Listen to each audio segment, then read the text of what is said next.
Just wait for 6 o'clock. Yep. Well, Woman Inji, welcome to East Gippsland Shire Council's meeting today of the 1st of February 2022, the year of the Tiger, Councillors. East Gippsland Shire Council acknowledges the Gunai Kurnai, Monero and Bidawal people as the traditional custodians of this land that encompass East Gippsland Shire and their enduring relationship with country. The traditional custodians have cared and nurtured East Gippsland for tens of thousands of years. Council value their living culture and practices and their right to self-determination. Council pays respects to all Aboriginal and Torres Strait Islander people living in East Gippsland, their elders, past, present and future, and also acknowledge the traditional waters upon which we're gathered here as well as lands, councillors. So East Gippsland Shire Council live streams, records and publishes its meetings via webcasting. During this meeting, any members of the public who are addressing the council will have their image and comments recorded. No other person has the right to record council meetings unless approval has been granted by the chair. In line with the Local Government Act 2020, councillors are able to attend council meetings electronically or in person, and the meetings will be open to the public via live streaming. If council encounters technical difficulties with the live streaming during the meeting, we will adjourn until the issue is resolved.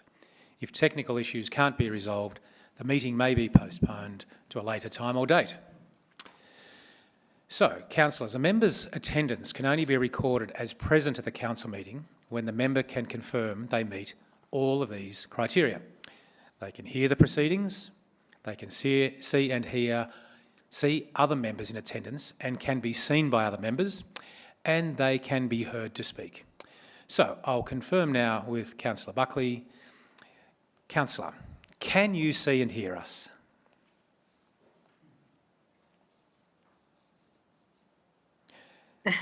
Yes, I can. We've got you. Yeah. Terrific. Sorry about that. No, that's all right. Sorry about that glitch.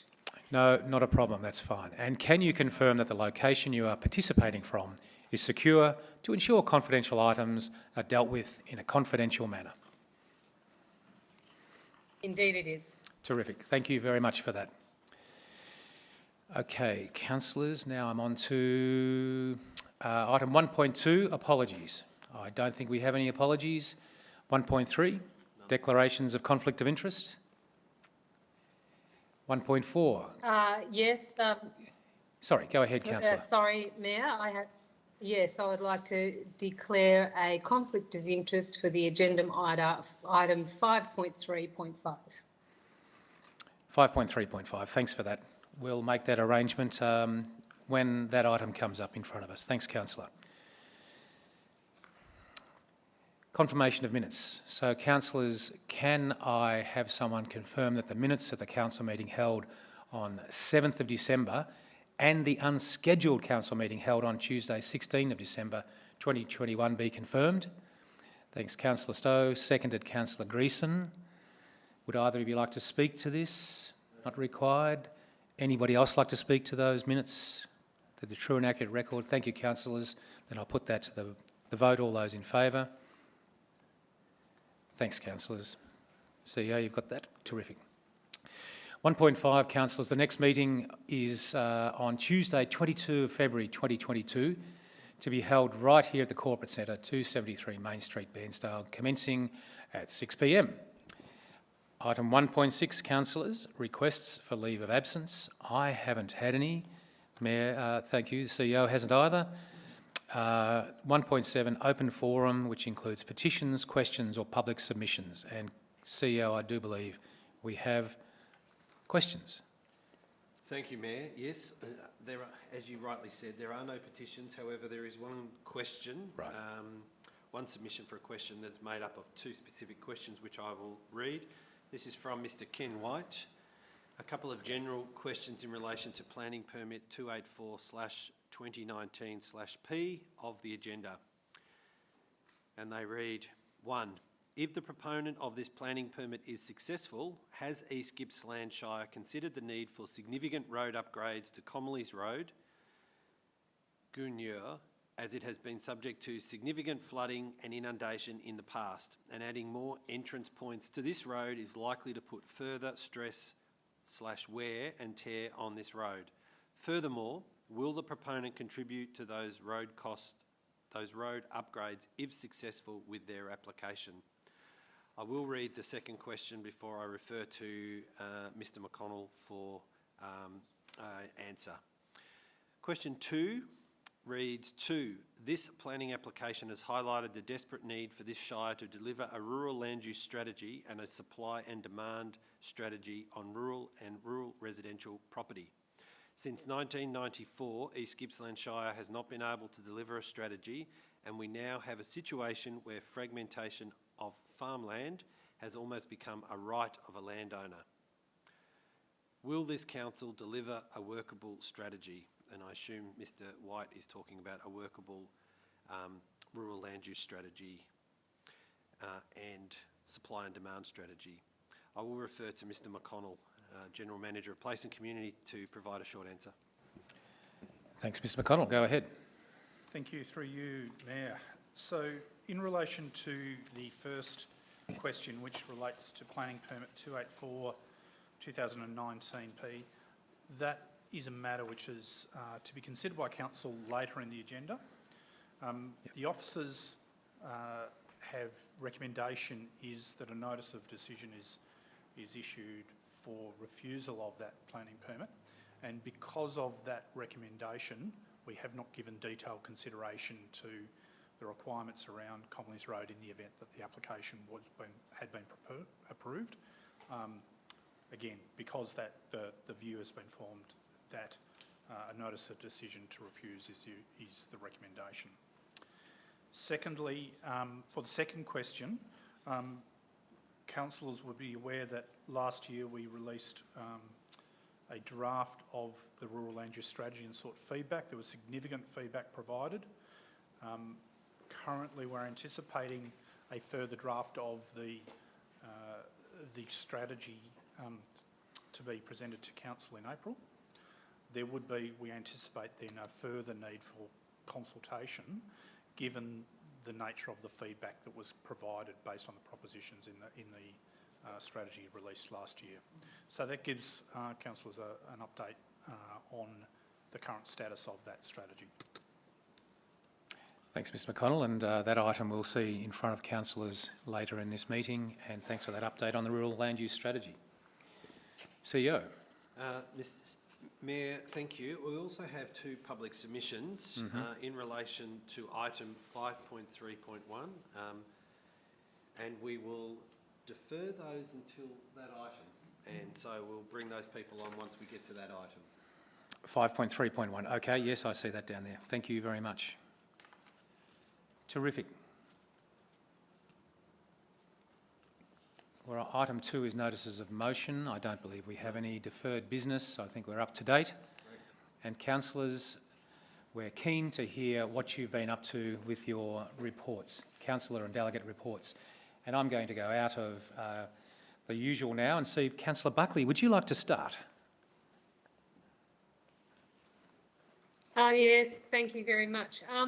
Look, I've been working diligently online predominantly because of my remote location, of course, and also due to certain COVID restrictions at times. So not a lot to report on the home front, other than we anticipate the reopening of the Omeo Caravan Park after its mishap with a flood.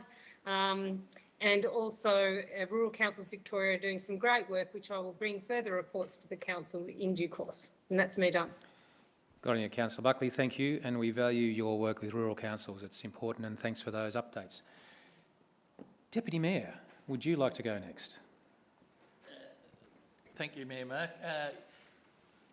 Yeah, I haven't got a great lot to report, except that Lakes Entrance has been consistently busy right through December and January, with a lot of people around and new attractions in the town really bringing the place to life and livening the area, particularly around the Footbridge, Myers Street area up. It's been really good. The servo is constantly full. The aqua park is very well patronised, and I think it's been appreciated by visitors to the town. The only downside is that there's been difficulties that everyone's been having with COVID, and some businesses have been forced to shut because of lack of staff, principally because of the COVID situation. But despite that, I think people that have come to the town have enjoyed their time, which has been really good. Australia Day, I think that the organisers for the Shire event at now ought to be congratulated. It was a really great day and went so smoothly. I think it was one of the best I've been to, and so I think that our staff should be congratulated for their work on that. And myself, on Australia Day, the Wednesday, I attended the Twin Rivers celebration at Swanreach Hall and had the privilege of presenting Ernie and Jackie Walker with medallions as Twin Rivers Citizens of the Year, and also an award to the Twin Rivers Landcare Group, which was received on their behalf by Marion Dawson.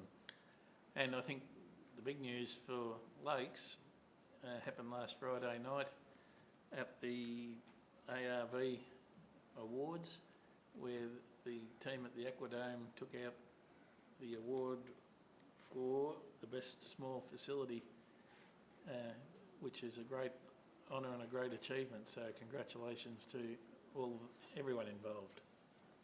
Terrific. Thanks for that great report. And there's no doubt that Myer Street in that area has been really activated by the servo, and it's terrific. Lakes has really changed up. Councillor Crook. Thank you, Mayor. Yes, I can attest too that the Lakes entrance has been a buzz of late, and that the old servo is a great place to visit. Look, it's been a busy time. I guess a couple of highlights for me in the last little while. The start of this year also marked the start of our power purchase agreement that sees our Shire purchase 100% renewable energy at a discounted rate for a period of, I think, 10 years. So you can now be assured that the lights here and in all our service centres and other Shire facilities are now being powered by 100% renewable energy. And I congratulate the staff and everybody involved in that. I think it's a fantastic achievement, so well done. I'm also the very glad recipient of a partly electric car. Thank you to the Shire. And I got an electric plug installed at my house last week, so I can now plug the car in at home. So the ratepayers no longer need to subsidise my petrol or travel costs. So I look forward to more electric vehicles in the Shire, and I recommend them to everybody. That's me for now. Thanks, Councillor Crook. It's very exciting. Councillor Stowe, good evening. Good evening, and thank you, Mayor. Nice to be here. The East Gippsland Shire is no stranger to disaster, and during the month Arthur and I went up, that's Deputy Mayor Arthur, and I went up to Omeo the morning after the big flood. Now, they had about 120 mil of rain in something like 5 hours. Now, for the older councillors, that's you, John, and you, Arthur, that equates to something like 5 inches of rain. That's, may I say, a bloody lot of rain. It's a lot of rain. The golf club had a new water hazard. It's built out from the Livingston Creek right over the course. I think it was the third hole it was on. The caravan park's been well documented. We went down there and had a look, and water's gone through the buildings, washed away roads. It was a mess. The pump track was surrounded with water. Rocks are over the Omeo Highway as per usual these days, so it was pretty terrible. We spoke to a lot of locals and we had a good look around. Spoke to the SES, and we noted the council staff were up there within a few hours, which is great, I think. That's Thanks, all my report. Thanks, Councillor. Appreciate it. Councillor Greeson, good evening. Thank you very much. I attended a few things which surprised me when I went back through it, because we've had a little break and I didn't think I'd been to much. But the Youth Ambassador event at Coonawarra, I'm going to let other councillors talk about that, but just to say that I thought it was really well attended, and the feeling there was strong, and you know, people very clearly keen to learn and be well informed. And I've subsequently met up with two of the youth who were there, and one young man who has been in Australia for 3 years only, in Bairnsdale for 3 months. And he was doing everything he could to make connections and form friendships, but finding it difficult. And I learnt a lot about, what it's like for a fellow like this to go to every different pub in Bairnsdale and to every event that was on. And also that there's a lot we can do to make East Gippsland a welcoming region and Bairnsdale a welcoming city. So I'm very keen to work towards that. Just to comment, and I'm sure everyone else will, the Shire Annual Australia Day Awards ceremony at Now Recreation Reserve was an outstanding success, and it was a wonderful thing to attend. And all of those people who were nominated for awards, it's just very exciting. The third thing I just want to comment on was I attended a webinar called Councils Can Lead the Way to Changing from Gas to Renewables. And it included some presentations from some experts on how councils can take up opportunities to embrace clean energy and practical steps for households to disconnect gas and embrace renewables with comfort. There were also presentations from 2 councils that have adopted the principle of moving away from gas. And the Mornington Council's Paul Swift spoke about their move to heat pumps, and Councillor Kerry McCafferty spoke about Mornington Peninsula's phasing out of gas in households. So just very briefly, Moreland Council has a zero carbon project with corporate and community targets. They undertook extensive investigations of options and decided solar, geothermal and hydrogen were much more expensive than heat pumps. They're using gas for a lot of purposes. They've installed 11 heat pumps so far and found them to be very reliable.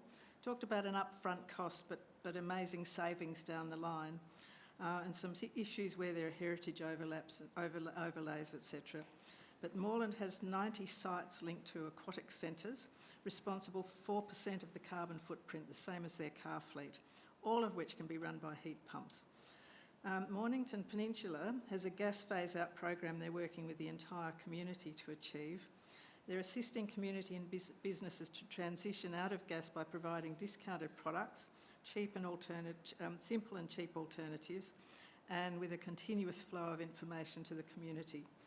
So they've got some really interesting ideas, and they do this through their Economic Development Committee, and it's particularly small businesses hit really hard by the pandemic are being assisted to come off gas and grid electricity with rebates up to 85% for upgrades to their heating, cooling systems, hot water and refrigeration.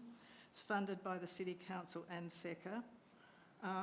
They have environmental upgrade finance for businesses being supported by long-term low-interest loans, and they think they've got significant roof space in industrial areas to create microgrids.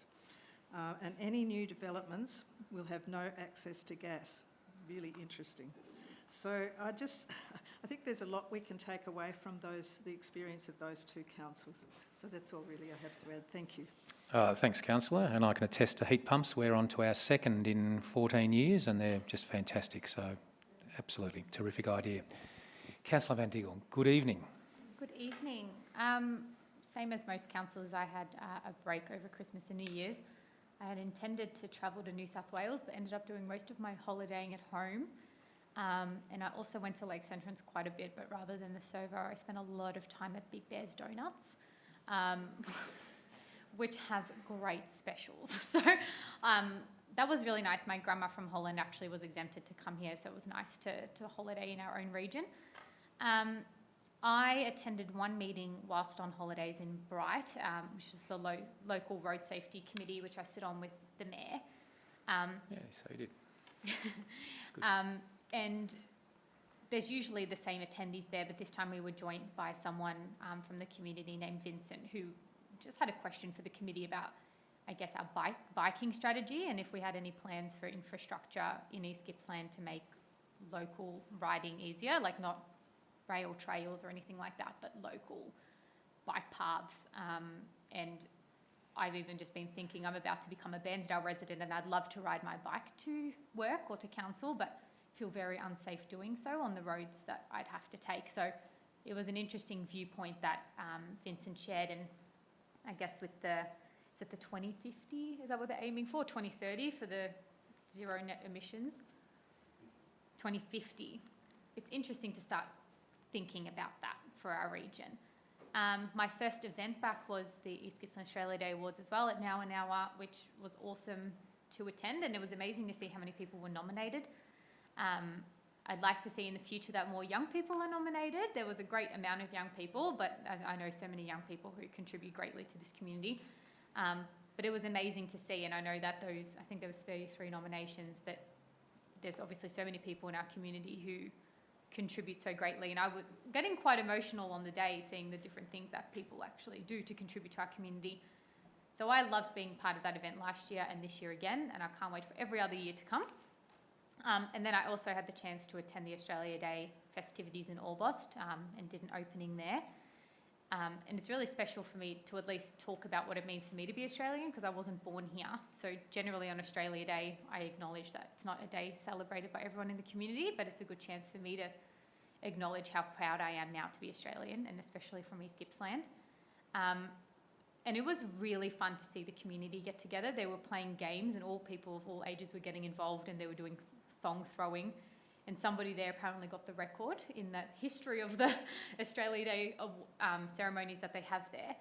But it was really nice to finally see community being able to get together. So it was really great that the Orbost Rotary Club could organise that.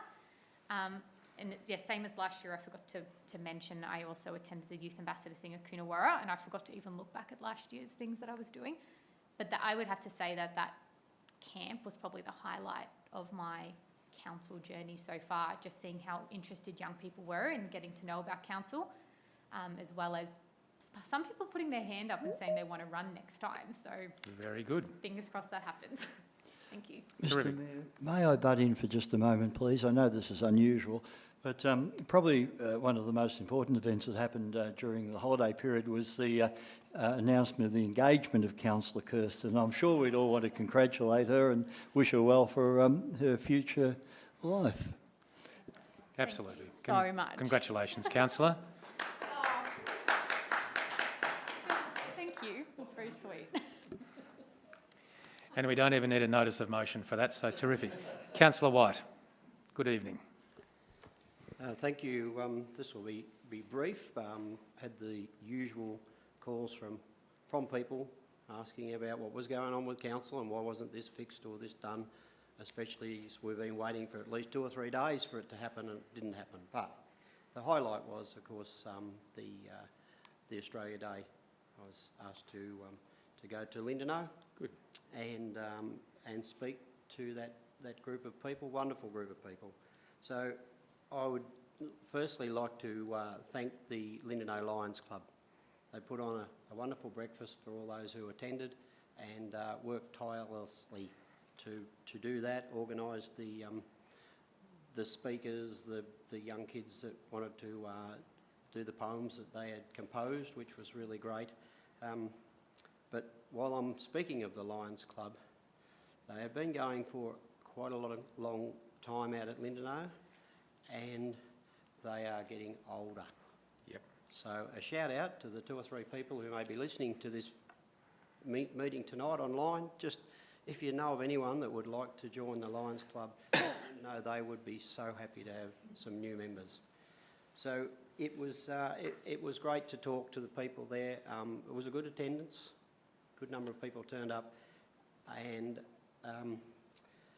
our Australia Day award winner in the Lindenau district was Ray Bettino.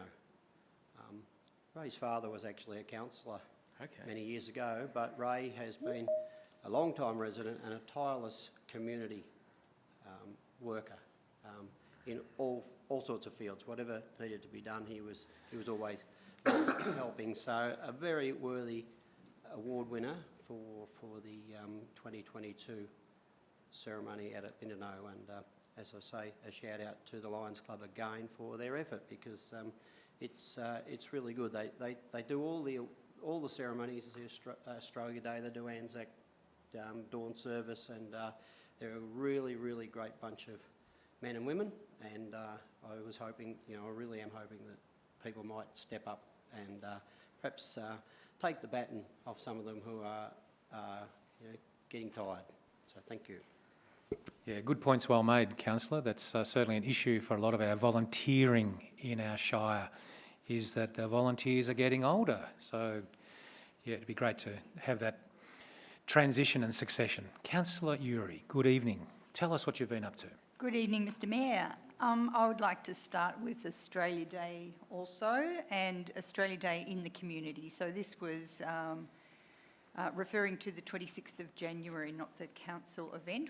I went to the council event, which, as other councillors have mentioned, was absolutely wonderful. But I started off in Lakes Entrance at the Glarwack Sunrise ceremony, which was organised primarily by Glarwack.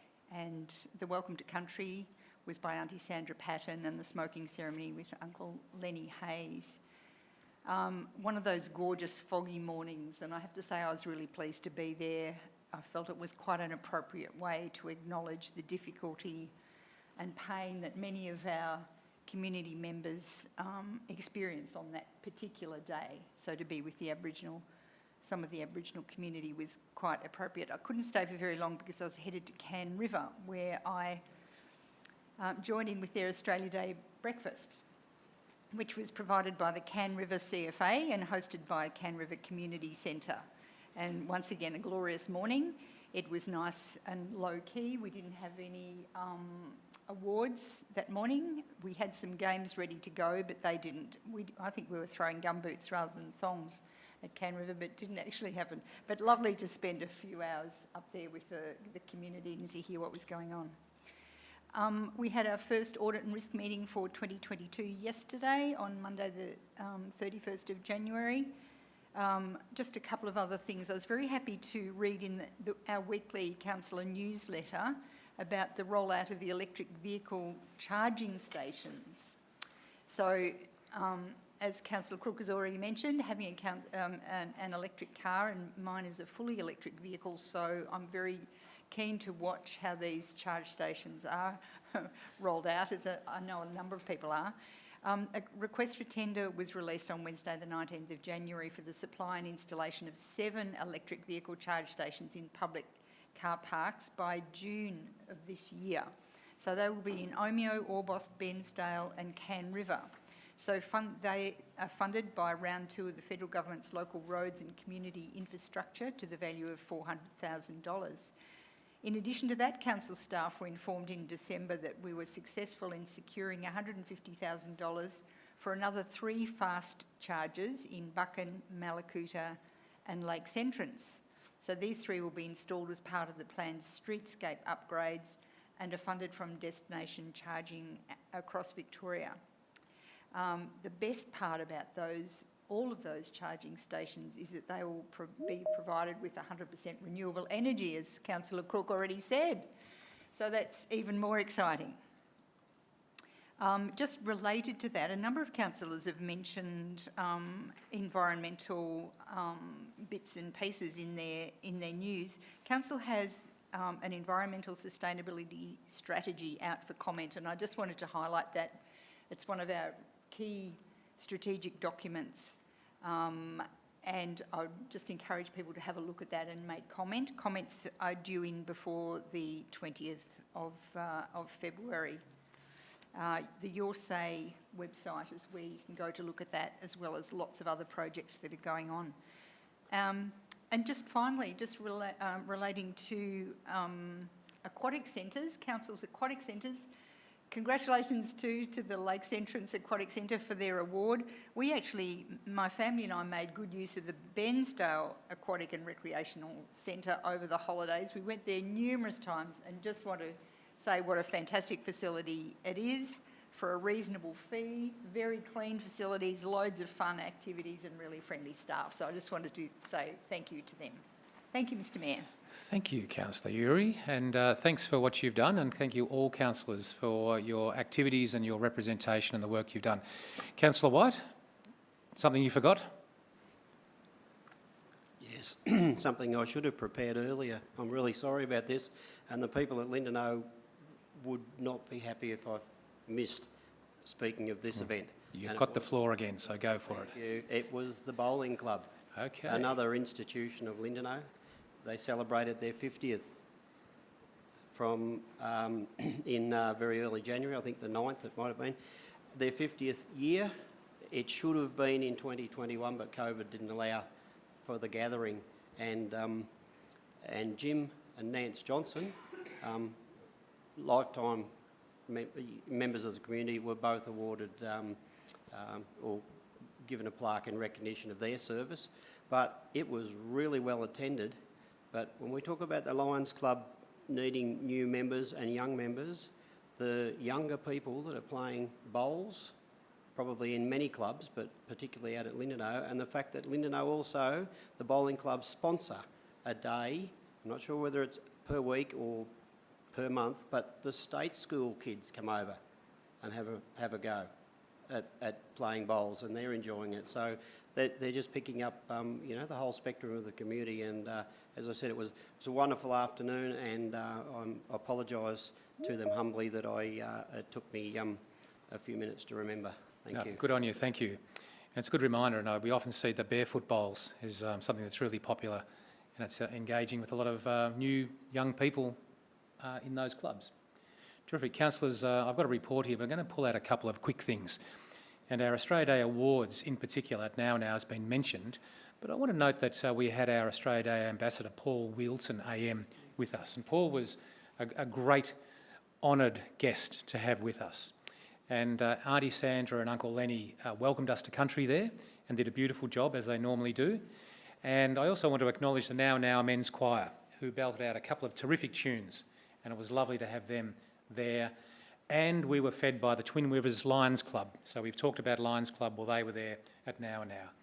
But of course, our Citizens of the Year for the Shire were Anne and Stan Barker, and there's a great list of their achievements around the work they've done after the Black Summer fires. So congratulations, Anne and Stan. Young Citizen of the Year, Paris Davis from Orbost. Well done, Paris. Amazing young person.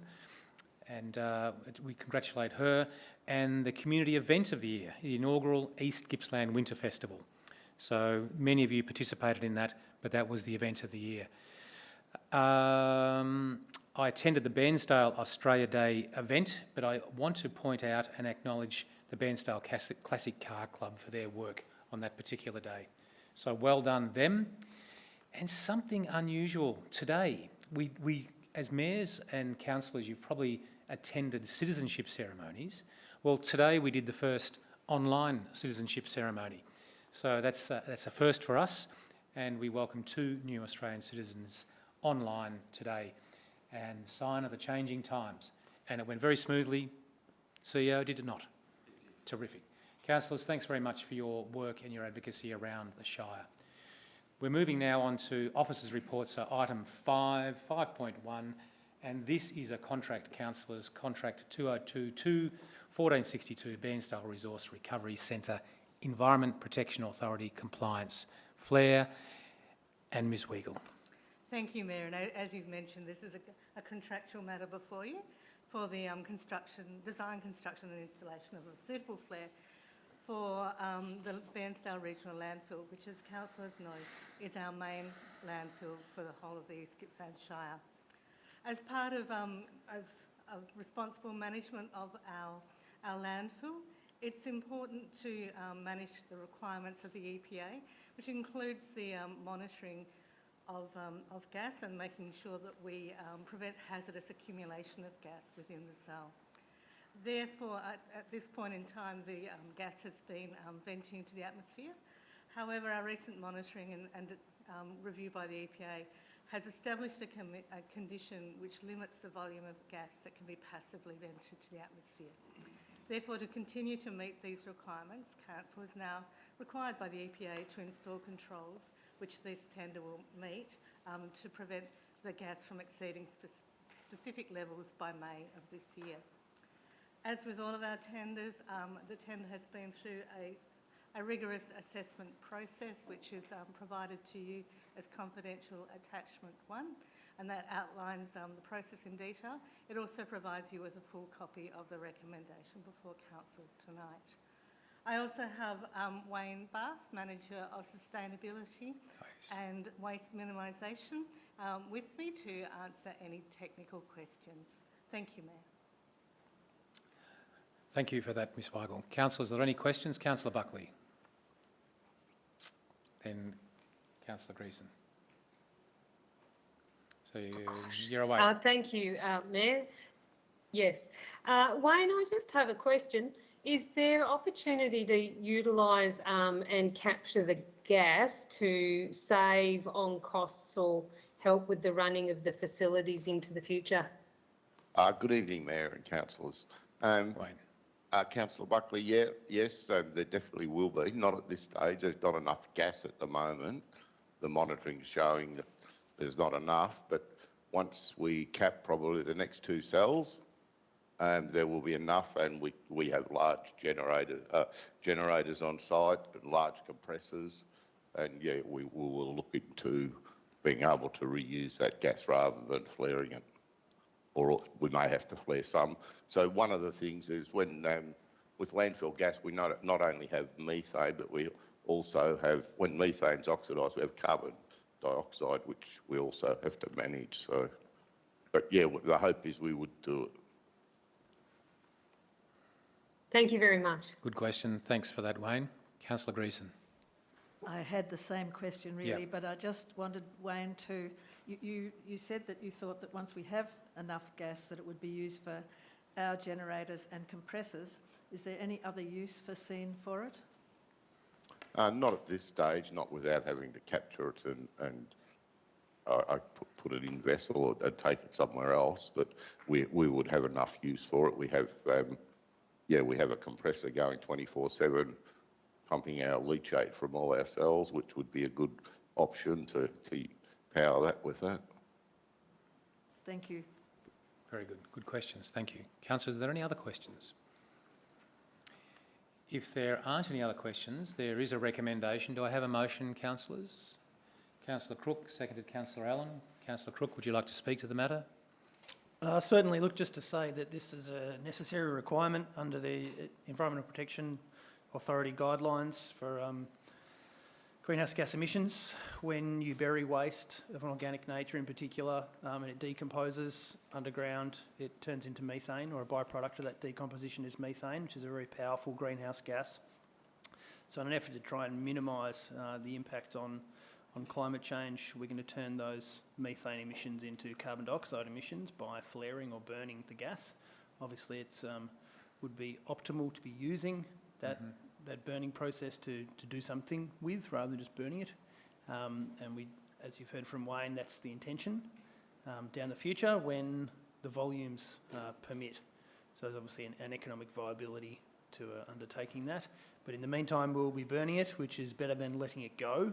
So I recommend the motion. Great. Thanks, Councillor. Councillor Allen, did you want to speak to the motion? Thanks, Mark. Look, I think this is something we've got to do, and we've got a timeline of May, so the sooner we get on with it, the better. Great. Thank you. Is the motion opposed? Would anybody else like to speak to the motion? I see no one, in which case I'll put the motion to the vote, and I dare say we'll see the substantive motion on the screen once we voted. Is that correct, CEO? Yes, that's exactly what's going to happen, councillors. Thank you, Fiona. All those in favour? Thanks, councillors. Carried unanimously. And there's the resolution, councillors.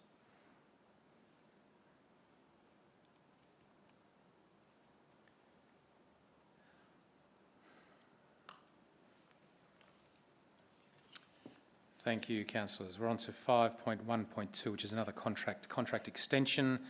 Con 2019-1260, supply and delivery of calibrated chain for the Raymond Island Ferry.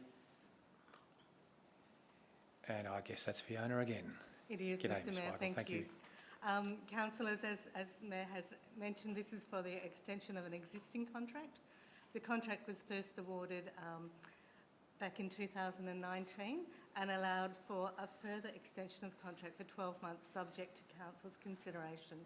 So that's what's before you tonight.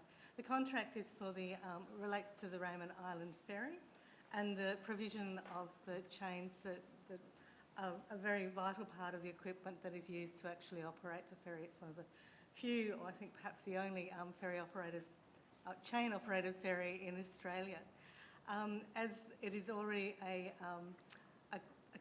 contract that Council has considered, the recommendation is before you in full within the report. And I have Mark Burnett, who is the Manager of Works, here to answer any questions that you may have about the tender or the process or the contract or the chains themselves. Thank you very much. Terrific, thanks for that. Good evening, Mark, and we have a question from Councillor Buckley.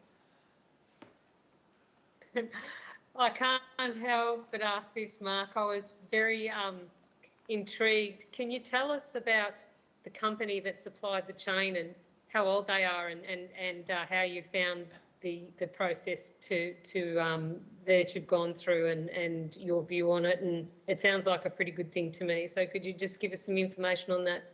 Yes, thank you, Mayor, Councillors and Councillor Buckley. Yeah, I'd be pleased to advise you of that.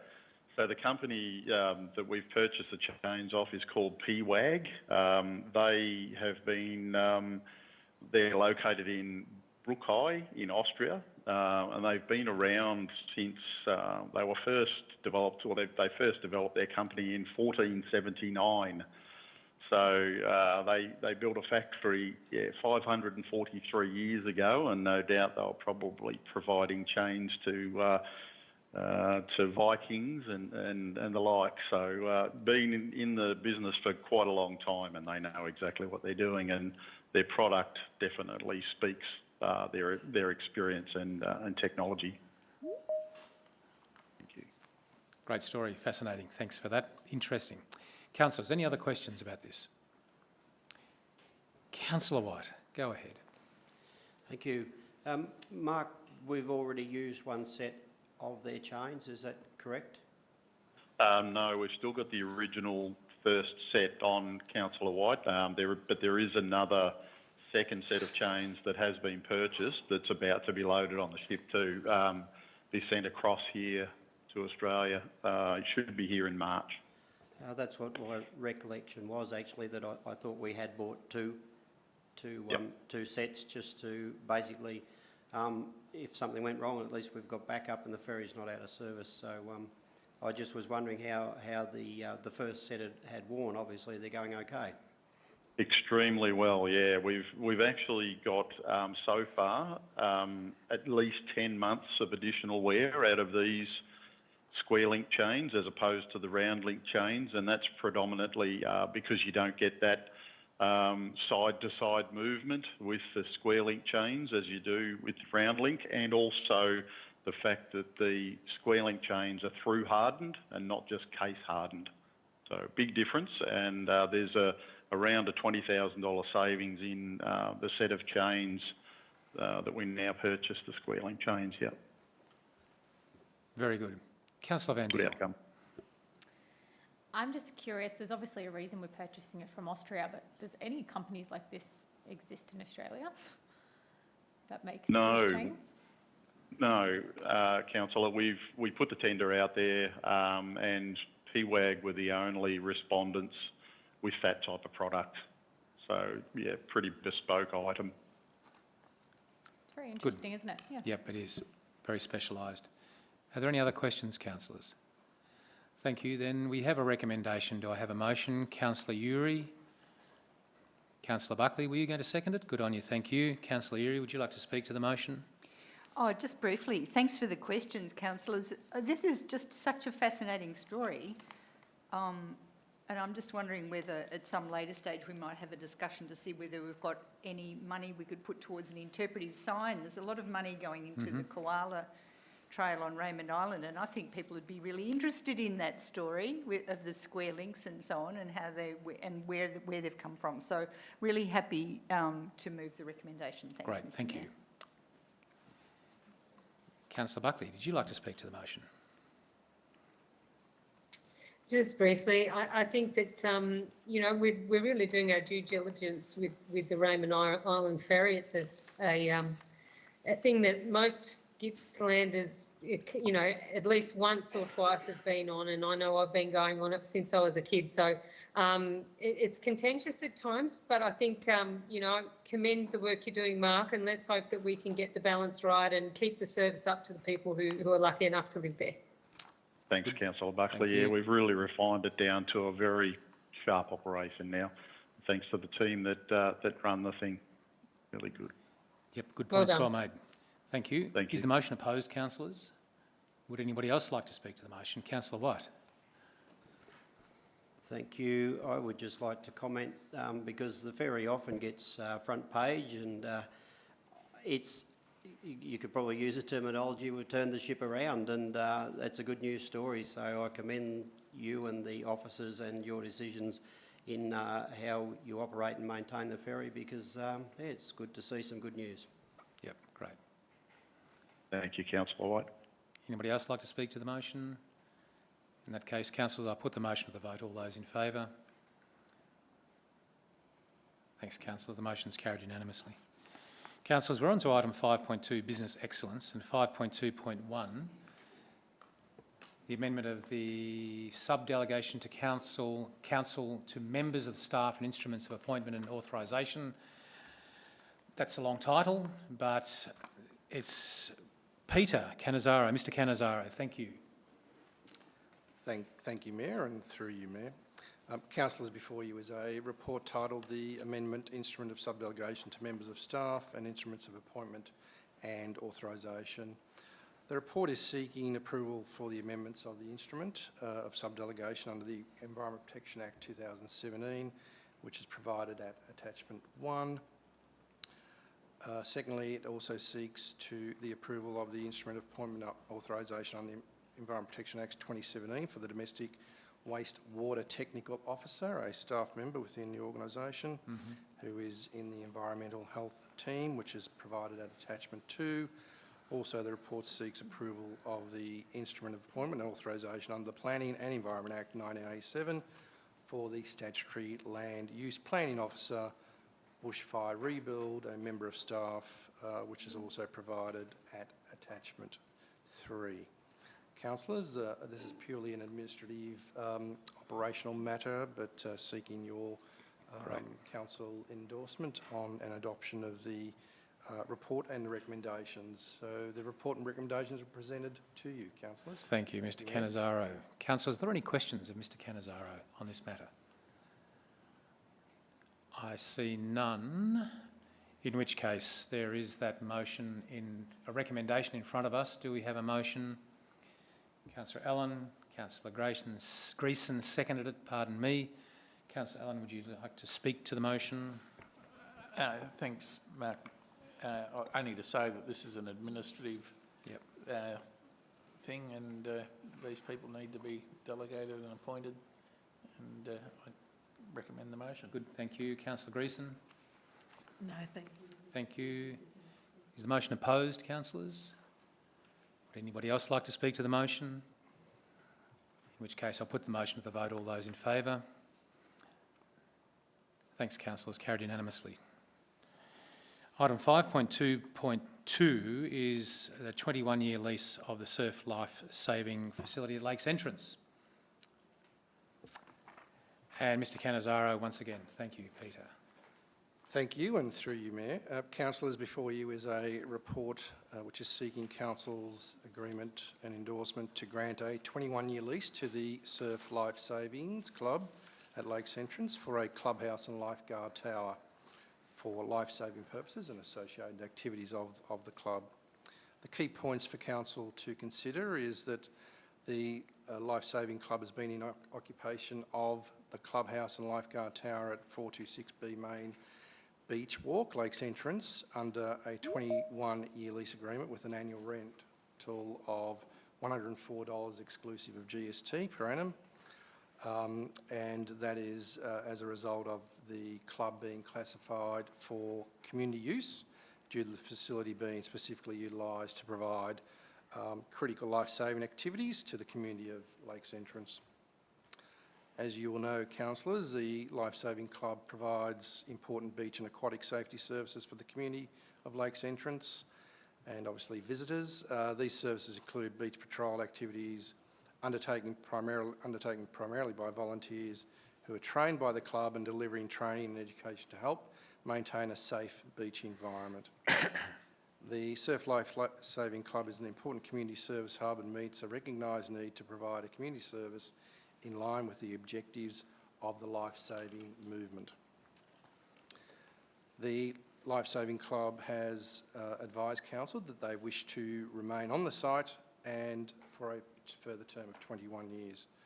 A long-term lease allows the Life Saving Club to continue its good work and provide life-saving purposes and associated activities during the summer period to the community of Lakes Entrance, and also provides for a certainty of tenure for the development of the club within that community.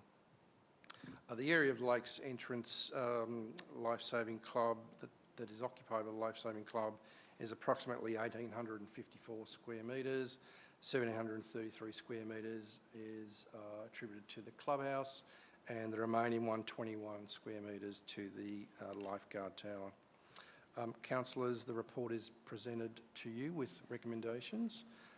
Importantly, you will note in the recommendations there will be a community engagement process as well. So the report and recommendations are presented tonight to you, councillors, for your consideration. Thank you, Mayor. Terrific. Thanks, Mr Cannizzaro, and a well-loved institution in Lakes Entrance. Are there any questions, councillors? Councillor Uri, thank you. Thank you, Mr Mayor. Mr Cannizzaro, could you please, for the benefit of us as well as the few people who might be watching, would you please explain what might happen in that community engagement process if there are people who, for some unknown reason, would object to this? What would be the process from there, please? Certainly. Thank you, Councillor Uri, and through you, Mayor. Yep. So if the engagement process does draw an objection or objections, then that would be brought back to council for consideration, and the objectors heard, and that would be then for consideration for council to then determine whether it wishes to address any of the objections or grant the 21-year lease term as is. Terrific, thank you. Good question. Thanks for that clarification. Councillors, any other questions? Thanks, Mr Cannizzaro. In which case, there is a recommendation. Mayor? There's a question. Thank you, Councillor Greeson. Go ahead. If I could just make a comment. Yes, yeah, absolutely. This is such an important volunteer club. It provides such Councillor Greeson, did you want to speak to this at the motion if you're going, or it's not a question. This is not a question, or? It's not a question, so I'll speak to it at Okay, yep. later. I'm happy. It'd probably be better later if you'd like to talk to it at the motion. Fine. Rather than seeking clarification, I think. Yeah. Is that okay? I don't want to cause you any problems there, but that might be the place to do it. Another question? Okay, so thank you, councillors. So there is a recommendation, and I suspect I know who wants to jump in and move a motion. Councillor Greeson would like to, and seconded Councillor Stowe. Terrific. Councillor Greeson, would you like to speak to the motion? Well, yes, thank you. As I was saying, I think this is an incredibly important volunteer club, and it provides essential services for East Gippsland. So I would just like to ask that we can invite them to come and speak to council and talk to us about what they're doing and everything that they, are planning and hoping for. That's all I wanted to say. No, that's great, and I think that they would love to do that, and we would welcome them here in the chamber. Councillor Stowe, would you like to speak to the motion? Look, well said, Jane. The word you use, essential, I think sums it all up. They are an essential organisation, and we should be supporting them, and I believe we are with this, so have no hesitation in seconding the motion. Terrific. Is the motion opposed? Would anybody else like to speak to the motion? Councillor Allen, please. Thanks, Mark, again. Yep. Look, the Surf Life Saving Club in Lakes is one of the major community organisations and is entirely volunteer. Not only does it provide patrols to keep the beach safe, but it also runs an extensive nippers program on a Sunday morning and involves big numbers of young kids that then learn not only first aid and life-saving skills, but they learn about that thing we've been talking about earlier on tonight, volunteerism. Yeah. And they do a great job in the town, and I certainly commend this motion. Yeah. Hear, hear. Would anybody else like to speak to the motion? I'd certainly like to say that I've undertaken many training exercises there and been a participant in many surf life-saving activities there as well. And it's also an amazing and important community facility that's used there. It's a real icon of Lakes Entrance, and Lakes Entrance and the foreshore and the beach just wouldn't be the same without it. So, councillors, I'll put the motion to the vote. All those in favour? Thanks. So, yeah, that's carried unanimously. Thank you, councillors. We're on to item 5.3.1, and this is a proposal to end the agreement AG 108268G 236 Clifton Road, West Wyong.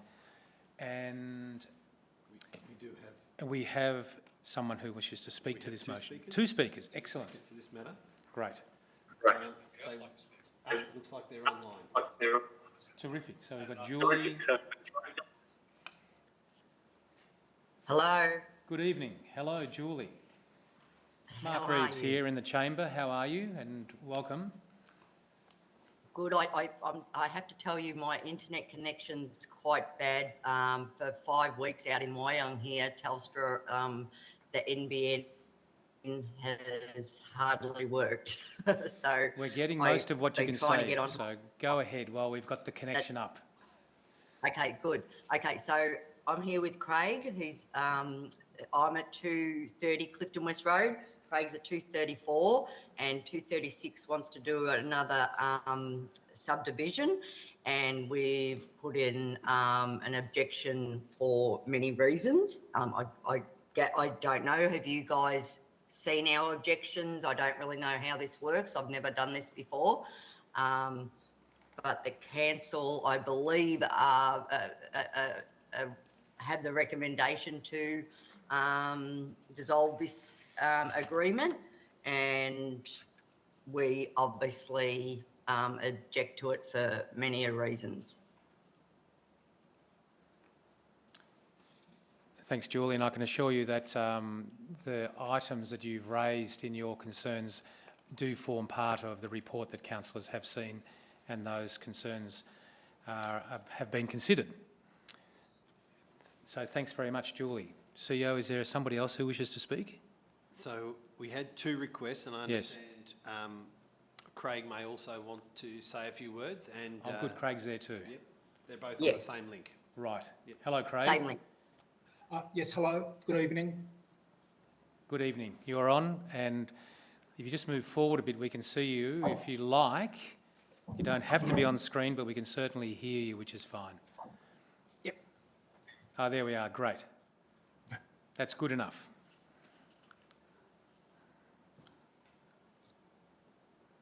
So, Craig, you have the floor when you're ready. Oh, so just explain a little bit about. Yes, my next door neighbour wants to make a subdivision, which I object strongly for health reasons, and also it'll devalue my property. So they're the main two reasons. Craig, thanks very much for conveying that to us.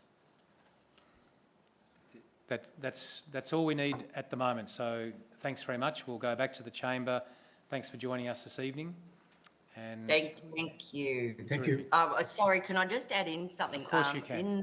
In the minutes, and that it says about because we've got an issue with the driveway because it's a shared driveway, and the council said that it's more of a civil matter, and I just thought that's you know, like you've got two neighbours objecting to it, and then if you're going to look at something civil, like what's that going to create too in, you know, with us in this you know, thing that if we've got to go down a civil road, you know,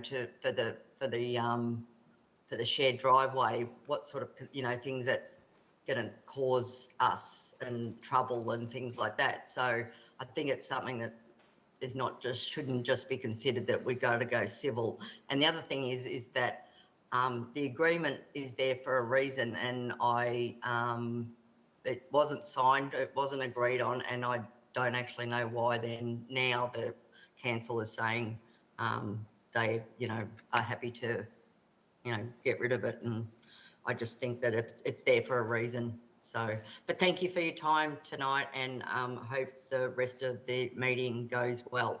Well, thank you for your good wishes and thanks for joining us. Thank you. Bye-bye. Bye now. Bye-bye. Thank you, Mr McConnell. This would be yours, I dare say. Thank you, Mayor. Councillors, before you is a report regarding the proposed ending of a 173 agreement relating to the land at 236 Clifton West Road, Wyong. A two-lot subdivision is proposed for the land, and the agreement relates to a requirement for building envelopes as a condition of a previous subdivision in 2008. And just for clarity, the item before you tonight relates to the ending of the agreement, and the matter of the subdivision is proposed to be dealt with separately under delegation in accordance with the delegation policy. Some key points in relation to this. The proposal was given in principle support by Council on the 26th of October. Following notice to the neighbours, 2 objections were received, based primarily on amenity grounds, as has just been outlined to you, including dust, noise and privacy, and I can confirm that the objections are included as attachment 2 in the agenda. The main cause of concern, as outlined, was the shared carriageway, which was created in the original subdivision, and the management of that. The objectors' houses are in the order of 30 and 40 metres respectively from the carriageway. We consider that the concerns regarding use of the carriageway are most appropriately resolved through agreement between the owners. It's a shared carriageway arrangement.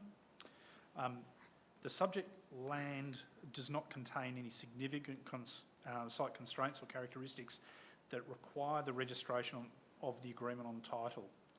Previously, when a building envelope was provided, that was often included in a Section 173 agreement such as this. The current practice is we receive a building envelope just as a means of demonstrating that the house or development can occur in consistent with the requirements of the planning scheme.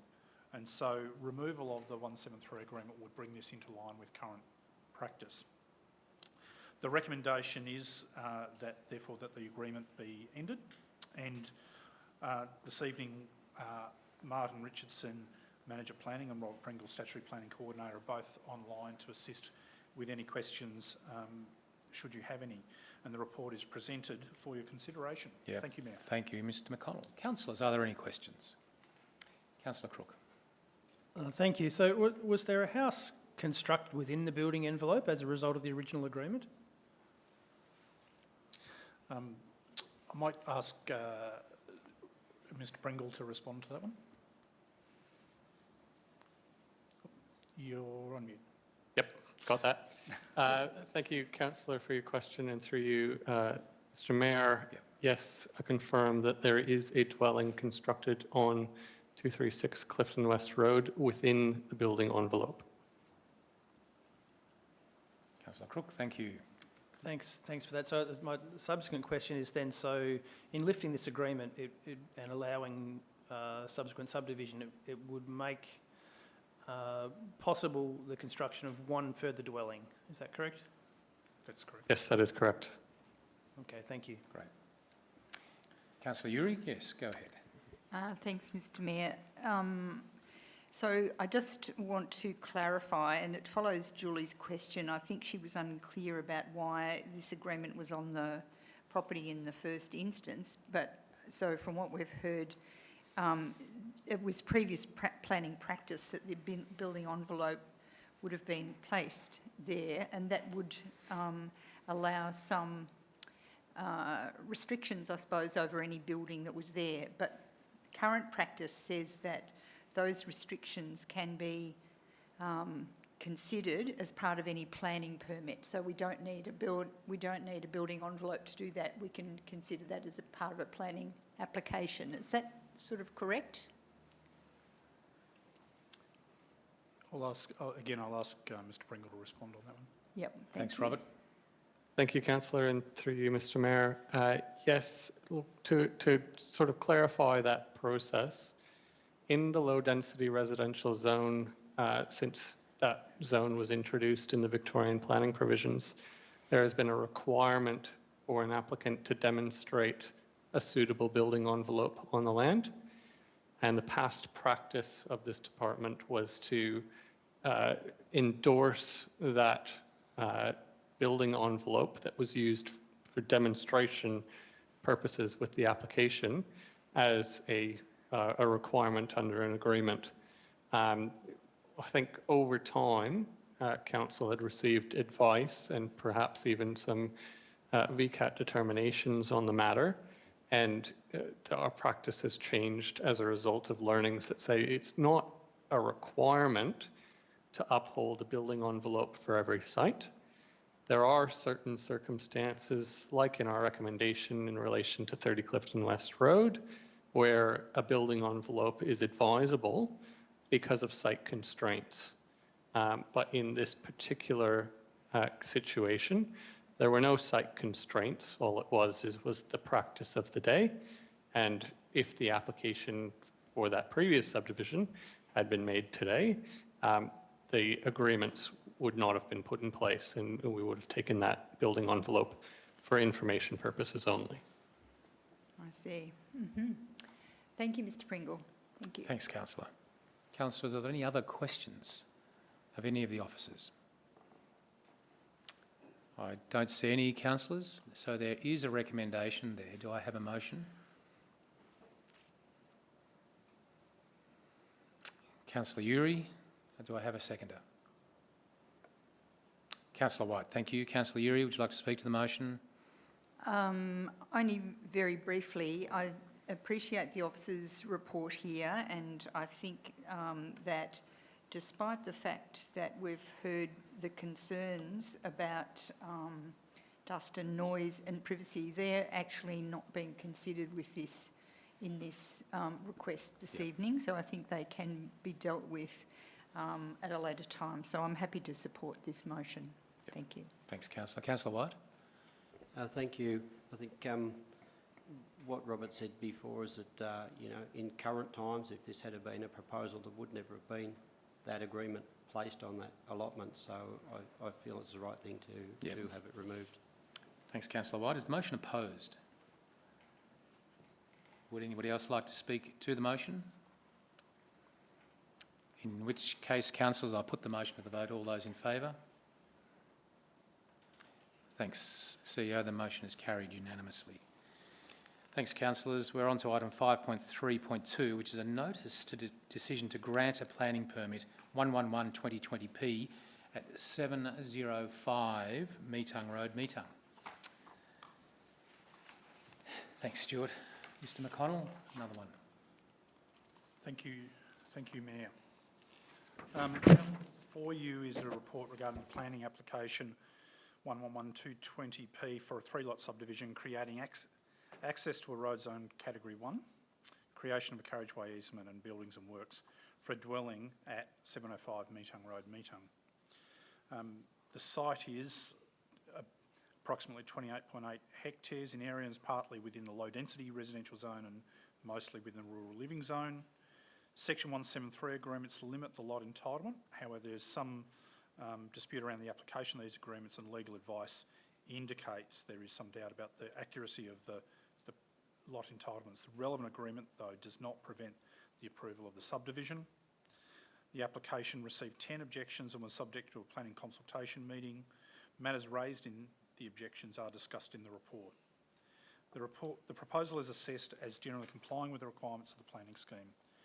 Matters relating to the preparation of a waterway management plan are included as recommended conditions. The recommendation is that the application is approved subject to conditions. Councillors will note that there is a slightly amended recommendation has been provided, which deals with administrative detail regarding the Minister's decision to change the name of the road zone to the transport zone, and the road zone was referenced in the recommendation, so that administrative change has been made in the recommendation. And again, Martin Richardson and Robert Pringle are available to assist with any questions. The report's there for your consideration. Let me try that again. Councillors, are there any questions? Councillor Crook. Thank you. I just have one relating to the waterway. I understand that it's in very close proximity to the Gippsland lakes, and also that there's some fairly significant recognised remnant vegetation further down in the gully there, the steep section of what would form Block 2.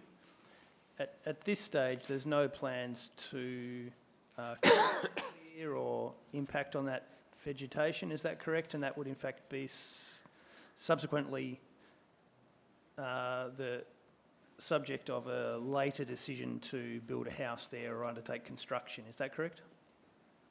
I'll ask Mr Pringle to respond. Mr Pringle, Robert. Good evening. Thank you, Councillor, for your question, and through you, Mr Mayor. Yes, at this stage there is no proposed development on the area subject to the remnant rainforest vegetation. In the current provisions, we'd be looking at a permit for a second dwelling on the lot 3 that will be retained under this proposed subdivision. And the proposed dwellings and building envelope on the lots 1 and 2 of the proposed subdivision would be well away from the vegetation and also well set back from the waterway.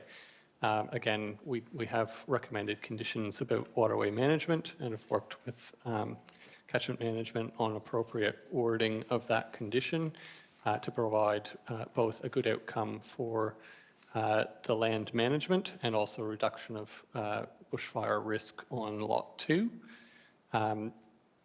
But yeah, any future consideration, you'll note in the report, we talk about the Metung strategy plan identifying this area for future low-density residential development, and that would be subject to a planning scheme amendment. And I think in any planning scheme amendment, we would look seriously at that environmental value of the landscape and try to preserve as much of that either in public ownership or a heavily protected private ownership in a balanced lot. Thank you.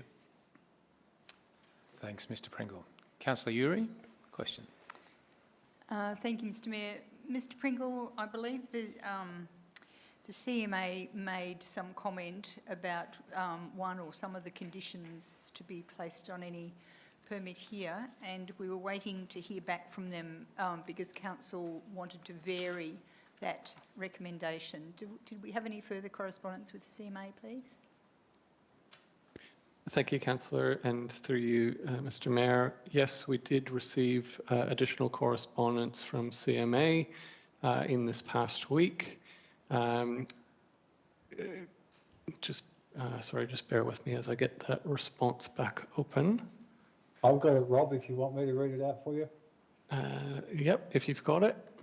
Thanks, Councillor Uri, through you, Mr Mayor. Just all dealing with the online thing. So Martin Richardson here. So we did receive a response from the CMA who requested that a substantial part of the waterway was contained within one of the lots. And we felt that was, and we spoke to the applicant and felt that was difficult to achieve. So I will read to you the response from Adam Dunn at the CMA. From an EGCMA perspective, we requested changes to the lot layout because in our experience, we find that having multiple landowners with responsibility over waterways and their ongoing management tends to be problematic. Different landowners tend to have different views and capabilities. I'll cut to the chase. To minimise the likelihood of this occurring, we recommended that when subdivision occurs, that only one landowner is made responsible for the waterway, thereby minimising environmental and ownership fragmentation. However, if single landowner responsibility of the waterway cannot be achieved, then the next best outcome is to apply one waterway management plan to the waterway area, as detailed in your proposed conditions 15 and 16, and make each landowner responsible for its ongoing implementation through a Section 173 agreement. So our reading of that through you, Mr Mayor, is that the CMA is content with the modification, and there is in fact proposed conditions on the recommended approval that require the adoption and implementation of a waterway management plan. Very good, thank you. Just a follow-up question. Yes, go ahead, Councillor. Is the proponent aware of that, and is there any problem that we can foresee with that? Thank you, Councillor, for your question, and through you, Mr Mayor. Yes, this has been discussed with Crowther and Sadler, who have relayed this information back to their clients, and we understand that they are accepting of those conditions. We did have some negotiation with them on the proposed wording once the original CMA response was received. Okay, thanks. Very good, thank you. Thanks, Councillor. Any other questions, councillors? Councillor Greason. Thank you, Mayor. I just note the late objection by George Neophytou Law, and given the complaints and objections raised at times about the advertising process and notice of applications, etc., it's good to note the council is reviewing related policies and procedures, and I'm just wondering if you could comment on where we're at with that review process. Thank you. Thanks, Councillor. Happy to jump in there, Mr Mayor, if I may. Yep, thanks, Martin. Go ahead. Thank you. So yes, as we discussed at the briefing session, I think last week, the process or the procedure that East Gippsland Shire Council uses for notification is that we place the onus on the applicant. We require substantial evidence of public notification, photographs of envelopes and signs on site and various other things. Of course, as I commented last week, we can't always guarantee that if a letter is put in the post that it's actually received in the letterbox. So as a result of that discussion, I gave a commitment to council that we would explore with other councils in Victoria what their procedures are for the giving of public notice, and whether there are other councils who adopt the same processes that we do, or any difficulties that are received in that. I have started a couple of conversations with some colleagues in other local governments about that, and we will follow that through and come back to council probably in the next 3 or 4 weeks with some information about the procedures of other councils in relation to public notification requirements. Thank you, Martin. You're moving fast. Yep, thanks, Councillor Greason. Councillors, are there any other questions on this matter? If there aren't, there is a recommendation there. Is there a motion? Thank you, Councillor Allen. Councillor Stowe seconded. Councillor Allen, would you like to speak to the motion? Only to say that the reports have been pretty comprehensive, and I agree with their recommendations. Good, thank you, Councillor. Councillor Stowe? Yes, I agree with what Arthur said. I've been out and had a look at it, and I agree with the recommendations of the staff. There was a consultation meeting, councillors. Is this opposed? Would anybody else like to speak to the motion? Councillor Uri, thank you. Yes, just to comment briefly on the planning consultation meeting, I think this is a good example where some problems were raised with this proposal, and they were resolved as a result of the discussions through the PCM, and obviously our staff are responsible for that. So I think it resulted in a better proposal. Better outcome, yeah. Good point, well made, thank you. Would anybody else like to speak to the motion? In which case, councillors, I'll put the motion to the vote. All those in favour? Carried unanimously, CEO. Thank you. Councillors, we're on to item 5.3.3, which is planning application 284-2019P for refusal. 5-lot subdivision, removal of native vegetation and subdivision adjacent to a road in a rural development zone 1 at 705 Bengworden and 80 Koraleigh Road, Goonua. Mr McConnell, is this you again? It is. Great.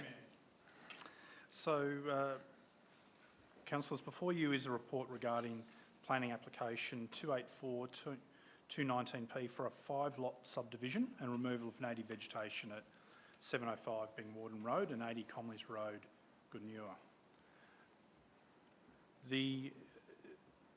Some of the key features in relation to this: the site's approximately 250 hectares in the farming zone. The key issue here relates to the application of the objectives in the farming zone, which include the protection of agricultural land and the avoidance of land uses that would lead to the loss of agricultural land. The proposed subdivision is considered most likely to lead to the conversion of agricultural land to residential purposes. Each lot is a minimum size for which no permit is required for a dwelling, but unlikely to be large enough for a viable agricultural use in that context. The fragmentation of land does not support its retention for productive agriculture. 20 objections were received, and these objections align with the officer's concern regarding the loss of agricultural land and a range of other issues regarding the potential conflicts with the nearby Field and Game Club. It's the officer's recommendation that the application is refused for the reasons set out in the report.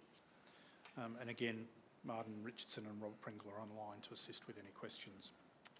Thanks, Mr McConnell. There's the report in front of us. Councillors, are there any questions?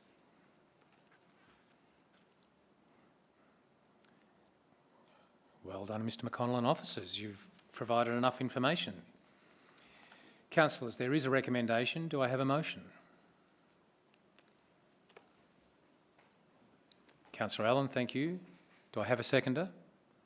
Councillor Greason, thank you. Councillor Allen, would you like to speak to the motion? Yeah, thanks, Mark.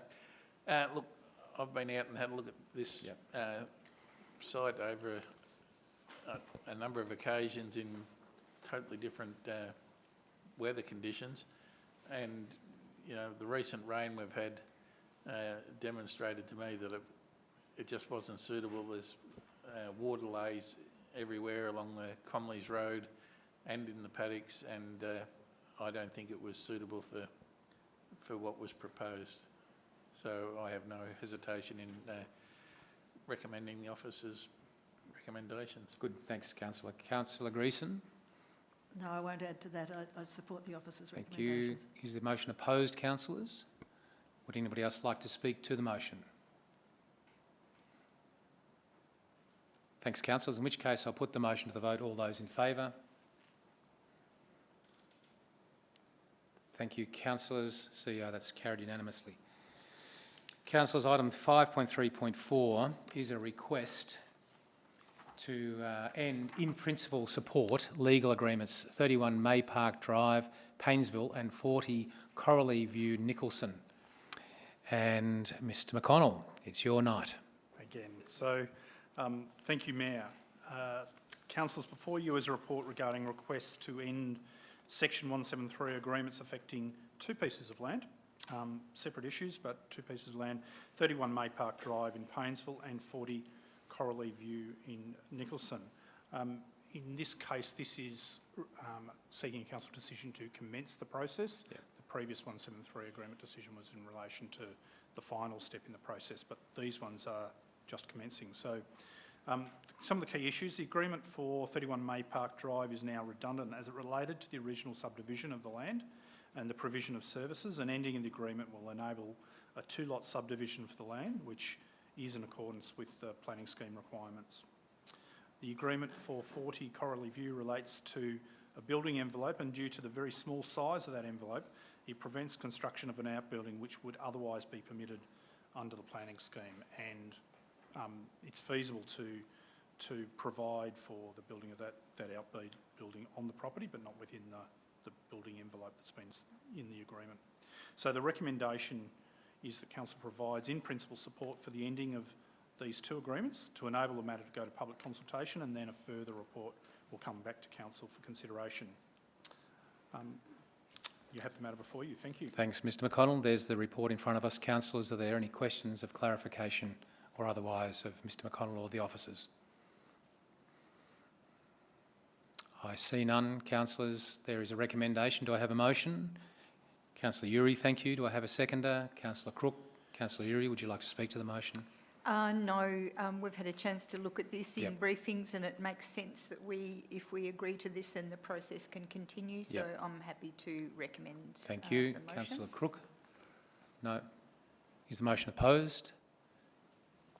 Would anybody else like to speak to the motion? In which case, councillors, I'll put the motion to the vote. All those in favour?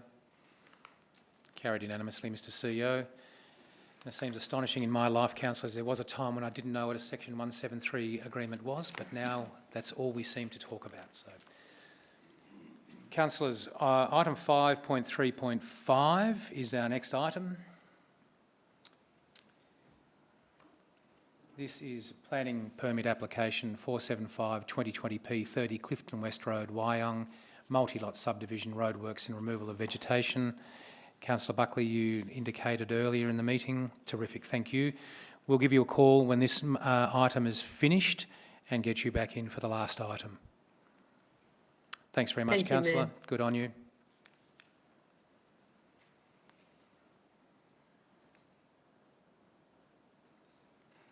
Thanks, councillors. Thank you. Mr McConnell. So, councillors, before you is a report seeking a formal council position on the proposed subdivision at 30 Clifton West Road, Wyong, which is listed for a VCAT compulsory conference on the 7th of February. The proposal was considered by council at its meeting on the 5th of October last year, and a motion to adopt the recommendation was lost and no further motion was moved. So as a result, the application was deemed to have been not determined. The applicant has since appealed the non-determination of the application, and the matter is listed for a compulsory conference by VCAT on the 7th of February. Council is required to be represented and to state its position for the purposes of seeking a mediated solution at that compulsory conference.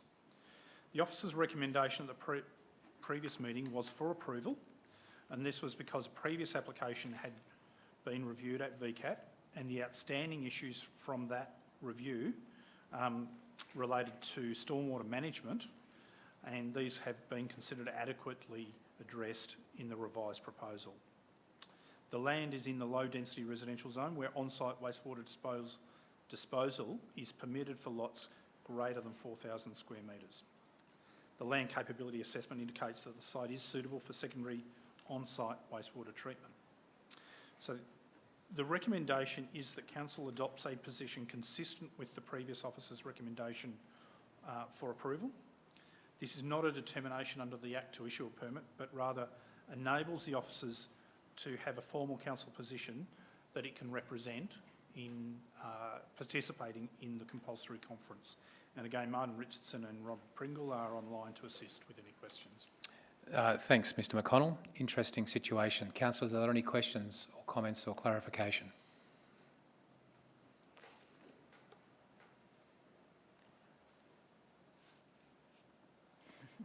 Councillors, okay, there is a recommendation. Do I have a motion? Councillor Stowe, seconded Councillor Greason. Sorry, is that the right way? That's the way we're going to do it. Okay.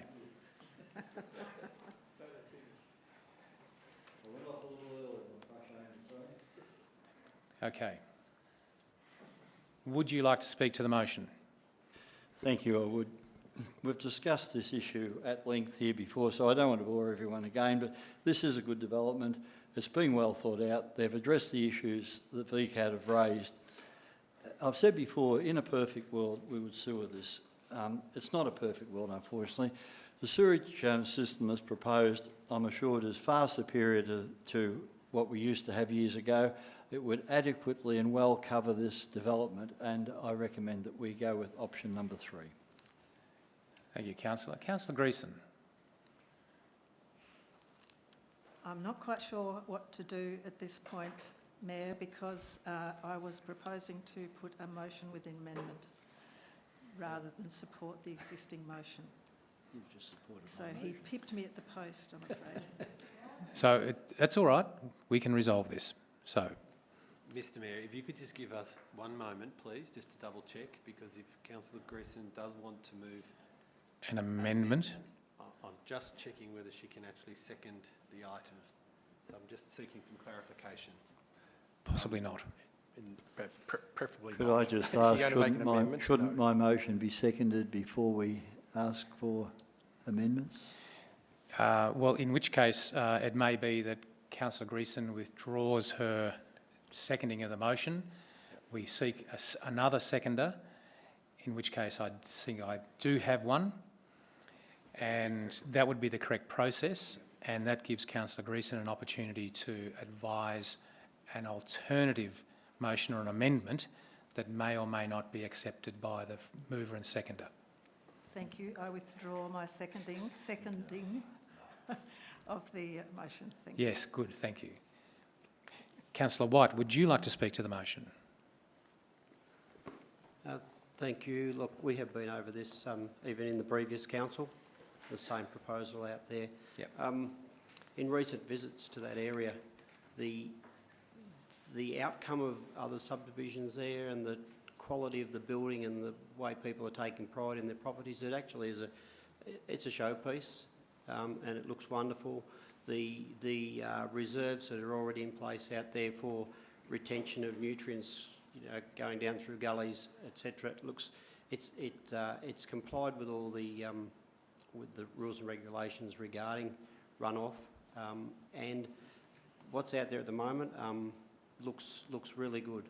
As I say, they're lovely houses and people are enjoying living out there. So I would be supporting this proposal for Thanks, Councillor White. Subdivision to go ahead. Yep. Now, does this give Councillor Greason an opportunity now? Is the motion opposed? Would anybody else like to speak to the motion? I wish to put a motion with Yes. the motion with an amendment. Yes, please go ahead. No, sorry. So, just for clarity. Yep, let's get this right. Yep. So, Councillor Greason, you are seeking to move an amendment. Is that correct? I am seeking to move an amendment to Yes. the motion. That's right. Okay, thank you. Just so we're absolutely So, Councillor Greason, now, do we need Councillor Greason to advise us what the amendment is before it can be seconded? correct. Councillor Greason, could you tell us what your amendment is? Okay, so the motion I wish to put with the amendment is that Council receives and notes this report and all attachments pertaining to this report, resolves that having considered all the relevant planning matters, and if it were the responsible authority, Council would take the view that planning application 475/2020P is consistent with the requirements and objectives of the East Gippsland Planning Scheme and supports the granting of a planning permit for the multi-lot subdivision of land roadworks and the removal of vegetation at 30 Clifton West Road, Y Young, subject to the permit conditions at attachment 1 and additional condition requiring the provision of reticulated sewerage to the development. And 3, that authorises officers to take the position described in 2 above as Council's formal position to VCAT. Thank you, Councillor Greason. So we've got it up here. So there's a provision of reticulated sewage to the development. I'll give Council a moment to digest this and then seek a seconder. Do I have a seconder to this motion?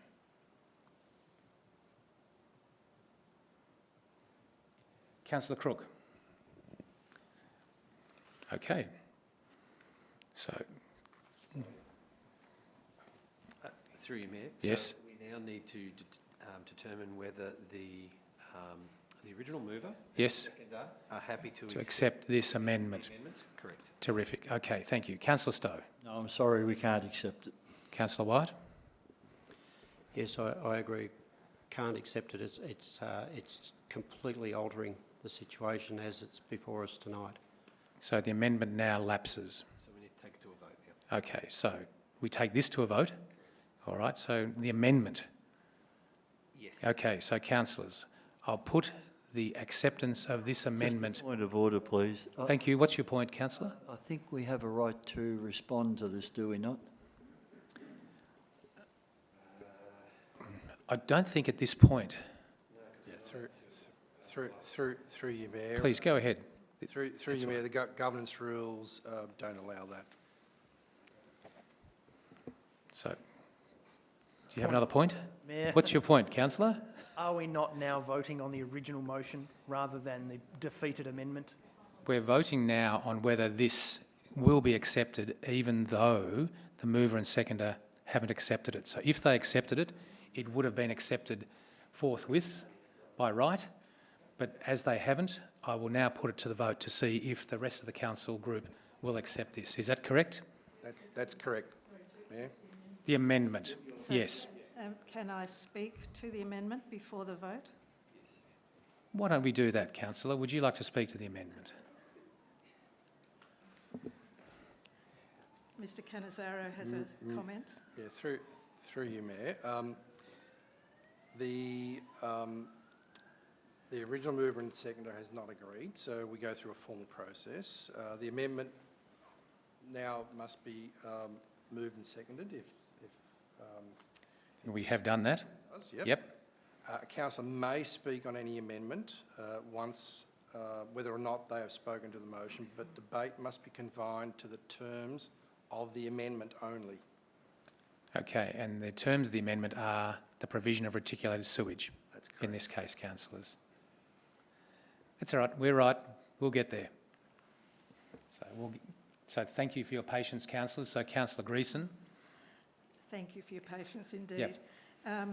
I wish to put this motion because I believe there's sufficient concern about the capacity of the steep slopes on some of this proposed development site to efficiently and safely manage effluent disposal, wastewater disposal and stormwater in times of high rainfall. Excuse me, point of order here. Aren't we confining this sorry. to sewage? What's your point, councillor? Isn't this to be confined to sewage and not stormwater and other issues? Well, then I will confine it to wastewater and effluent disposal. Sorry, I'll allow the councillor to continue talking. Wastewater's not listed up there, only sewage. I'll allow the councillor to keep talking. Thank you. I've been advised by a local resident that since November last year there's been far higher rainfall than average, and it has demonstrated that the soil on the hillside does not have the capacity to absorb this amount of water. Water's been coming out of the hill above the swamp for months. Mr Mayor, I must protest about this. I'm sorry, Councillor, do with the sewage. Councillor, please wait. Septic So, tanks. what is your point? Which is what you're doing. Don't interrupt unless you've got a point. You told us a moment ago that the comments must be confined to the notice of motion. And I believe they still are, councillor. Notice of motion up there says reticulated sewage, nothing to do with stormwater. The councillor is talking about the capacity of the land to deal with sewage, and I believe that's still a relevant topic. To the septic tanks, absolutely. So essentially what is happening is that water is, I'll stay again, there's an impervious layer of clay beneath the absorbent soil, reasonably close to the surface, which means that water not absorbed by the soil is running down the hill on top of this layer of clay and emerging down further. This potentially makes these sites unsuitable for on-site septic tanks and sewerage. In October last year, I voted against this development on the grounds that we should no longer be supporting significant development in our growth areas that do not have reticulated sewerage. I did not oppose the development per se, but conditional on reticulated sewerage provided. I referenced the Victorian Auditor General's Office audit of 2018, Managing Environmental Impacts of Wastewater, which is about councils and water authorities approving the use of on-site wastewater treatment systems in order to allow development to proceed in rapidly growing areas, and then having to retrospectively install reticulated sewerage systems at enormous cost and complexity. The audit made a lot of recommendations, and it showed the individual and cumulative risks and impacts of on-site systems that are performing poorly and are still not adequately managed. It considered towns in Mornington Peninsula and Yarra Ranges to be high-risk, unsewered townships. I do not want to support a development of this size in a growth corridor of Bairnsdale that risks Bairnsdale being called a high-risk, unsewered township. I do not want to be responsible for risking the health of people living in this area if raw sewage pours down the hill in the event of a failed septic system during a high rainfall event. It won't just be the people living down below, it will be the people living downstream, and the health of the lakes will be impacted. I want to support developments with all the services needed to make life in a suburb like this healthy and happy, with improved road conditions, open spaces, public transport and social services, giving the residents joy in their place and freedom from unnecessary worries like sewerage, traffic jams and worrying about the safety of their kids on the streets leading into the CBD. I therefore wish to put the motion that Council supports the development with the additional condition, which is that the development provide reticulated sewerage. Thank you. Councillor Greason. Councillor Crook, you seconded this. Would you like to speak to the amendment? Briefly, just to say, and trying to confine my comments to the reticulated sewage or otherwise, Councillor Stowe, before you interject. Councillors, order. On-site wastewater treatment systems have come a long way in recent times. They're above and beyond what the old septic tank systems of old were. But I believe they are largely designed for, let's say, sporadic use, where there are maybe a cluster of houses. I don't believe their place is when there are hundreds and hundreds of houses with hundreds and hundreds of proposed systems altogether.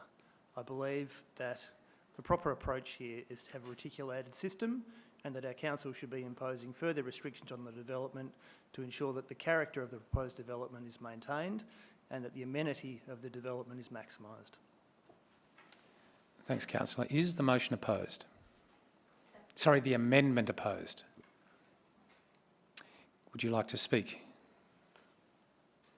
Thank you, Mayor. Look, I have some sympathy with the points you people have made.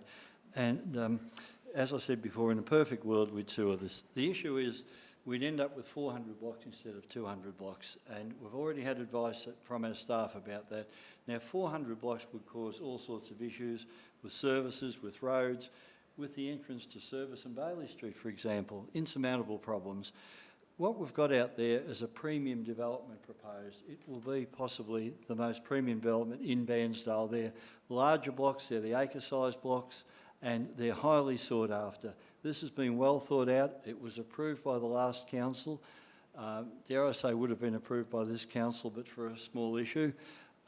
It's been supported by the staff. They have come out in favour, and I believe we'd be doing the right thing by the people of Bairnsdale, by our ratepayers, to support the staff on this and go ahead with it, or approve it. Would any other councillors like to speak for or against the amendment? Councillor Uri? Thank you, Mr Mayor. The only reason why I'm not going to support the amendment is because it's not the only problem I have with this subdivision. I support what you have said, Councillor Greason and Councillor Crook, but I think there are a number of other issues which I think wouldn't be addressed if we made that a condition of approving a planning permit. So that's the only reason why I can't support the amendment. Thanks, Councillor. Councillor White, would you like to speak for or against the amendment? Against, please. Just to add that, you know, we, in situations like this, we do rely on officers' reports, officers' knowledge. And earlier today we were advised that these, with the size of the allotments and the new state-of-the-art systems, that they actually go above and beyond what is a requirement to retain on the properties. So that's the advice I'm going with, because you know, we're supporting the officers' decision to go with this subdivision, and as I say, have relied on their integrity and their experience. Thanks, Councillor. Would anybody else like to speak to, for or against the amendment? Councillor Greason, you have a right of reply. You don't have a right of reply in this instance, I'm afraid, unfortunately. So sorry about that. So, councillors, if there's no more debate, I will put the acceptance of the amendment to the vote. All those in favour? Those against? The amendment is lost. Councillors, we revert to the original recommendation, and their motion was on, sorry, the recommendation was there. We have a motion from Councillor Stowe, seconded by Councillor White. And we are back to the original debate, and you've spoken to the motion. We've had an opposition. Would anybody else like to speak for, sorry, is it for or against the motion? Would anybody else like to speak for or against the motion? Thank you for your patience in getting us to this point. Councillor Uri. Thank you, Mr Mayor. I do not support the proposal as presented. I and I'll give my reasons in a second, but I think that the expectations of any development in East Gippsland Shire Council, and particularly very big, major ones like this, we need to expect best practice. I don't think this is an example of best practice. The reasons why is that I think there are issues around road safety, not within the development so much, but with impacts on the road system beyond this development. There is very little land being put into public hands in the development. There is a lack of provision of services for the future. For example, schools, kindergartens, meeting places, recreational facilities, and importantly, linking pathways to the rest or to next door places like Bairnsdale, where people would have to travel from this big subdivision to get to medical services and those other facilities. They're not provided for in this development. I think if I was looking at the planning policy framework and which clause I don't agree with, it would possibly be Clause 12, the environmental and landscape values, because this is such a large development and I don't think we should be undertaking this when it is not on reticulated sewerage system. But also Clause 15, I believe it's 15.0135, which is around the subdivision design for all the reasons that I've previously given. So I don't support this proposal. Thank you. Thank you, Councillor. Would anybody else like to speak for or against the motion? Councillor Bairnsdale. I'm happy to speak in support of the recommendation. From what I understand and from the officers, it meets all the requirements. And I just don't think we're in a position to say no to blocks this size. I think they're really going to be highly sought after. There's not much available in Bairnsdale or surrounds, especially the size of the blocks. And I've had quite a few people, including people who live out in Mount Taylor, who will be affected by this subdivision in terms of the impact on the roads, who have told me that they want the subdivision to go ahead. So I know that there's some objections and I understand everything that you're saying, but these blocks are going to be a great opportunity for young people to invest into bigger blocks. So not everyone's going to want to buy a 500 square metre block that you can't even put a trampoline in the backyard. So for me, I do understand what the others are saying, but the officers have assured me that the septic tanks these days are a lot better and I feel confident it will still be a good subdivision. I know that's not perfect and there'll be work to be done in the future, but I just don't think we can say no to a subdivision like this. Thank you, Councillor. Would anybody else like to speak for or against the recommendation? In which case, Councillor Stowe, you have a right of reply. Thank you, Mark. Look, I won't go on for long. Just a couple of issues that Mandy raised with regards to the roads. The roads have been assessed by Vic Roads and by our staff and found to be adequate. There'll be a few minor adjustments made. Don't think there's a problem there. With regard to services, this is right on the edge of Bairnsdale. You could walk to Bairnsdale if you really wanted to. There's plenty of services in Bairnsdale. There's other houses and other developments in that immediate area, and they're coping quite well with the lack of services, you point out. We have got the services. They're on their doorstep. It's a great development. I think Kirsten spoke very well about it, and I agree with what she said too. Thank you. Thanks, councillors, and thank you for the debate. I'll put the motion now to the vote. No. No, but you did have a good opportunity to say what you needed to say, councillor, and we appreciated that, so thank you. So I will put the motion to the vote. All those in favour? Those against? The motion is carried. Thank you, councillors. Thanks for your consideration and your contribution on this matter. Can we advise Councillor Buckley that we're... Yep, okay. Great, thank you. Just stand by, councillors. Back again. G'day. How are you, councillor? Good, thanks. CEO, is there any urgent or other business? Not that I'm aware of, so in which case we're into confidential business. And this is on the council insurance, and under section 66(2) of the Local Government Act, a meeting considering confidential information may be closed to the public pursuant to section 3(1) and 66(5) of the Local Government Act 2020. The information contained in this report is confidential because it contains council business information, being information that would prejudice council's position in commercial negotiations. Would somebody like to move that we go into camera? Thank you, Councillor Crook. Councillor Van Dingel seconded. I'll take this to the vote. All those in favour? Thanks. Carried unanimously. We'll move into camera and stand by.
Thanks, councillors, and thanks anybody who might have been viewing us. Thanks for joining us for our meeting tonight and following us through some challenging technical issues there, but we got there in the end. Can I point out to CEO that to your team who put together the minutes, or sorry, the agenda, I think that the every meeting we have a new image from our beautiful Shire, and it's just a delight to see that, and it's always a pleasure to see that Vanessa does that, I'd get. Vanessa?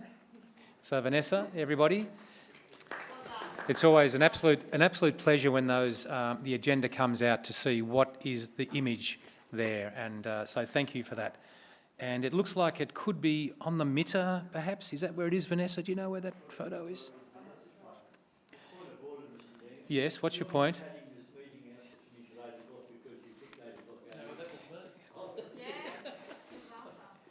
Overruled.